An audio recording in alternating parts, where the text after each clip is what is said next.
abangan natin yung strategiya ng depensa, no? Kung paano nila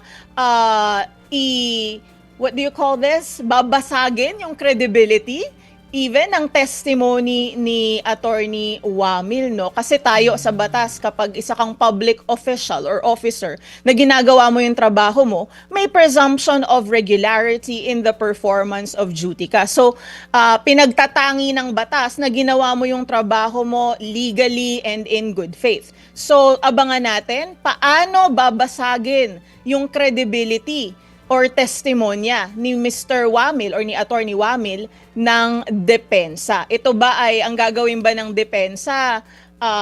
Ang strategy ba nila ay, ginawa mo ba talaga ang trabaho mo? Ano ba ang procedure sa pagpo-post audit? May mga na-miss ka bang procedures? So I can only surmise that the defense will do that strategy in their cross-examination.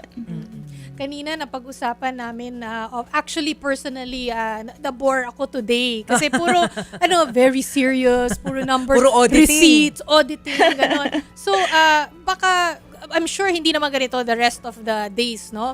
Pero just in case, attorney, paano ba kayo po ay syempre sanay naman po kayong nagpe-present sa court, paano magiging mas engaging to yung mga ordinary people po katulad ko po?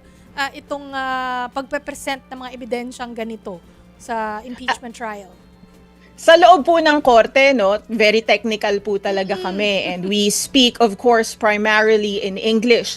And dito sa impeachment court, what I appreciate today with Attorney Kapunan is napansin nyo, mas nagtatagalog siya, hindi ba? Pati yung witness. So, napakaganda nito na sana ay ma-carry over pa or ma-emulate ng mga susunod na counsels at witnesses para lahat ng mga mamamayan, kahit hindi abogado, ay maintindihan yung nangyayari at mga sinasabi dito sa impeachment trial. So, that is a pro tip.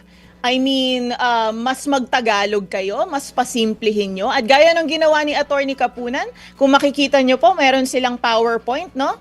Presentation na nakalagay doon yung summary nung mga sasabihin nila. And yan ay makikita ng mga kababayan natin. So kahit hindi nila marinig, mababasa nila sa kanilang mga screens. Malaking tulong po yun para ma-sustain natin yung interest ng publiko sa impeachment trial na ito.